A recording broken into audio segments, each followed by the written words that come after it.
Oke, jumpa lagi mitra BP3 TV bersama saya Chandra Wahyu. Hari ini kita kedatangan tamu seorang senior lagi. Ya, BP3 TV ini selalu kedatangan narasumber yang memiliki latar belakang pengetahuan terkait pengembangan organisasi pemuda Pancasila.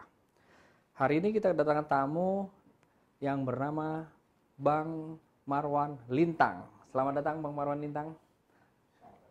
Terima kasih atas kepercayaannya saya diundang di BP3 TV dalam rangka diskusi bagaimana visi dan misi kita ke depan terrealisir. Oke, alhamdulillah.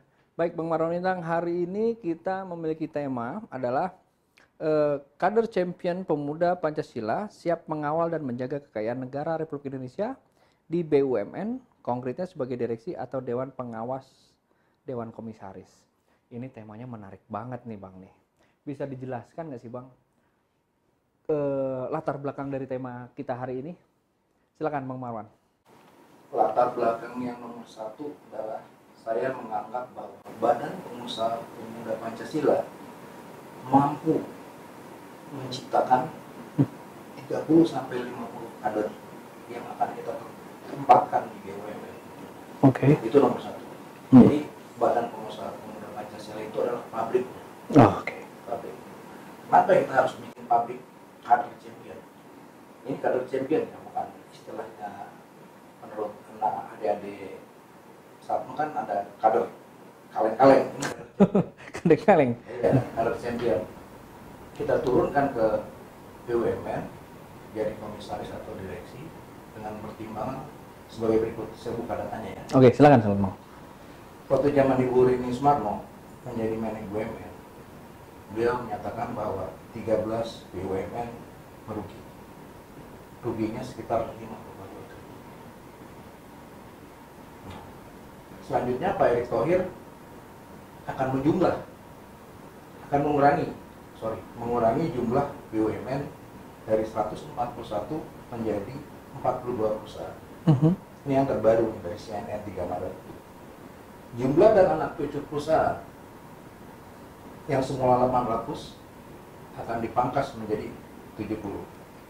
Sehingga kita sebagai BP3 memproyeksikan bahwa sekitar 560 perusahaan anak dan cucu ditambah dengan BUMN sendiri hingga jumlahnya 602 perusahaan.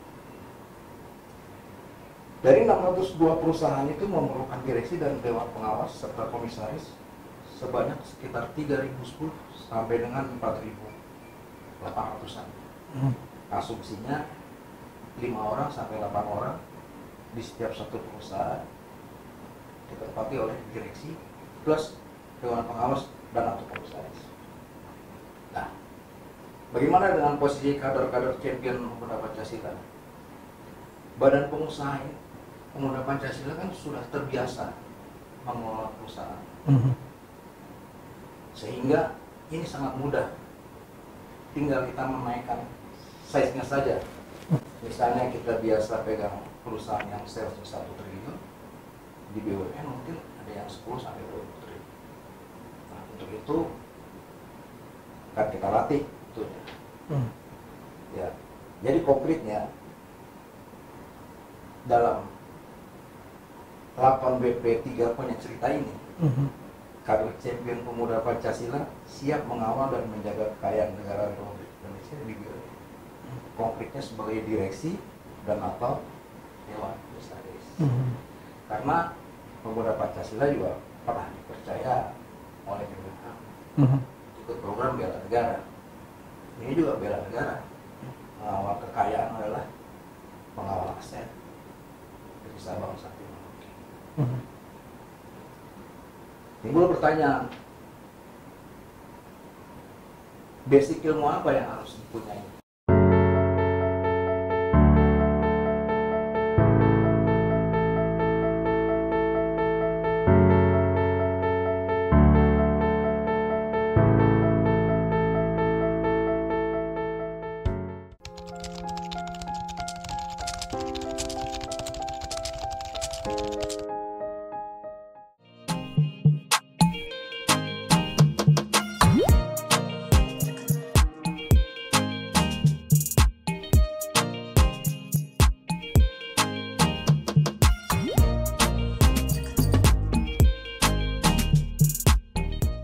Betul.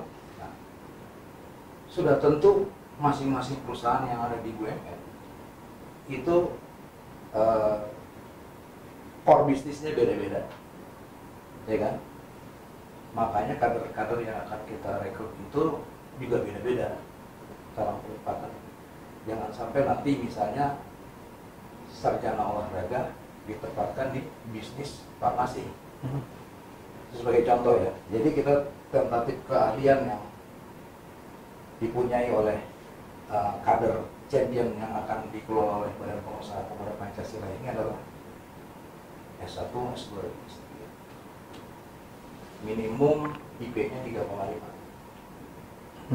Jurusannya ya antara lain bisnis dan ekonomi, teknik industri, teknik, farmasi, kedokteran, psikologi, kedokteran gigi, matematik, ilmu budaya, pengetahuan alam dan lain-lain. Sehingga di semua lini nantinya kader champion kita ini menyebar dan ekspor. Itu kira-kira ya.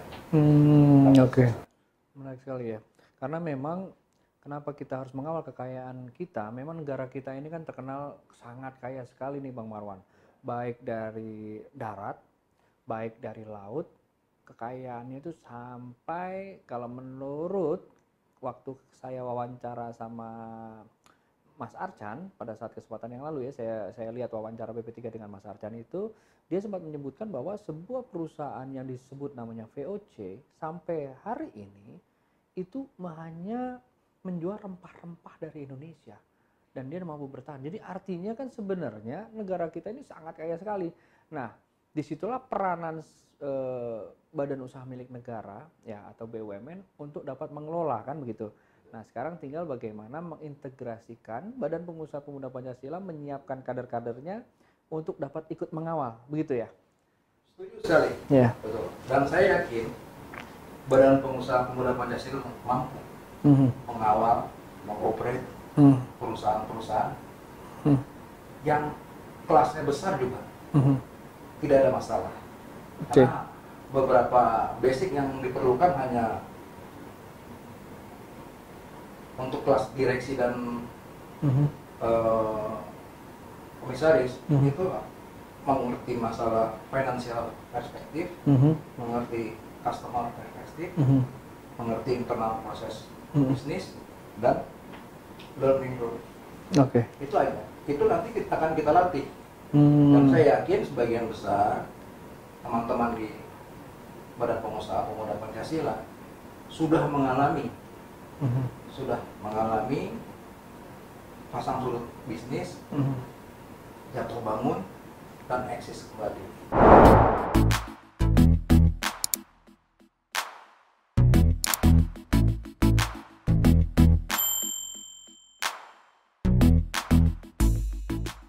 Betul. Yang eksis kembali itu akan kita jadikan narasumber untuk melahirkan champion-champion kita yang akan kita tempatkan di BUMN berkelas tentunya. Oke, sekarang Bang Marwan, yang jadi pertanyaan saya menarik adalah dari seluruh anggota Pemuda Pancasila yang tergabung di Badan Pengusaha Pemuda Pancasila tentunya memiliki kriteria tertentu untuk bisa dapat mengawal kekayaan yang ada yang dikelola oleh BUMN. Sebenarnya selain kriteria dari pendidikan, edukasi ataupun latar belakang, apa sih syarat utama yang harus dimiliki oleh seorang kader anggota Pemuda Pancasila untuk dapat menuju ke sana? Berdasarkan penelitian untuk direktur utama, CEO dan perusahaan-perusahaan sekelas di negara barat dan di negara timur, basic pertama itu kejujuran. I see. Nomor satu. Jangan sampai kader champion kita yang memang sudah champion tapi tidak jujur ketika melakukan proses bisnis. Itu yang kita kasih pembekalan untuk mereka. Di samping itu nanti kan mereka kan ada asesmen. Nah, kita latih bagaimana menghadapi kasus dan sebagainya. Kita lakukan pelajaran. Asesmen itu biasanya kalau di BUMN itu ada di DDI, PPM, Mhm. UI. Oke, oke. Tiga. Nah kebetulan juga beberapa kader atau beberapa teman di badan pengusaha pemuda Pancasila udah yang punya sertifikat asesor, Mhm. sehingga kita membuat suatu pelatnas kalau di atlet ya, Mhm. training center di kelas itu kita siapkan nanti ketika kader-kader champion ini sudah lulus ditempatkan di dalam suatu perusahaan, bisa saja ditempatkan bukan di awal tahun kan, di Q1, Q2, Q3 atau Q4, Mhm. ya kan? Betul. Q3. Nah, ketika dia masuk di Q2 dalam keadaan posisi perusahaan itu merah, bagaimana mereka bisa membangun menjadi kuning atau hijau, Betul.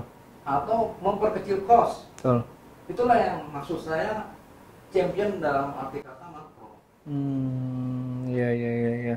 Oke, memang pada saat ini perkembangan posisi anggota pemuda Pancasila, baik itu terlepas dari badan pengusaha ataupun badan-badan yang lain, memang sudah sangat terlihat nih Bang Marwan. Kalau kita lihat ada wakil ketua umum kita, jadi ketua MPR Republik Indonesia. Ada Bapak Lanyala sebagai ketua DPD RI. Dan masih banyak lagi kader-kader kita yang memang menduduki posisi penting di pemerintahan. Belum lagi untuk di private sector itu ada wakil ketua umum kita juga bidang ekonomi dan industri adalah Bapak Arsyad Rashid.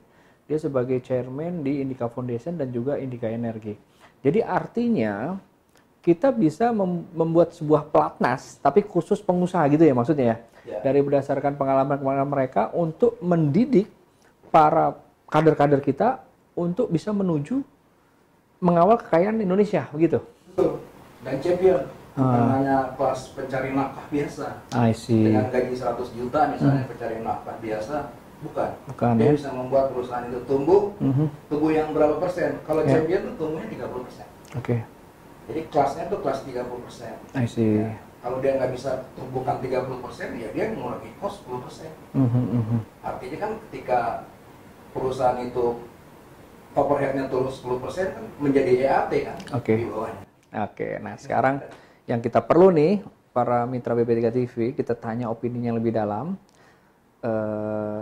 Pertanyaannya adalah begini, menurut kacamata seorang Bang Marwan Lintang, kekayaan Indonesia di sektor apa sih yang paling potensial? Tapi sebelum dijawab, benar nih Bang, ada pesan-pesan dari mitra BP3 TV yang mau lewat.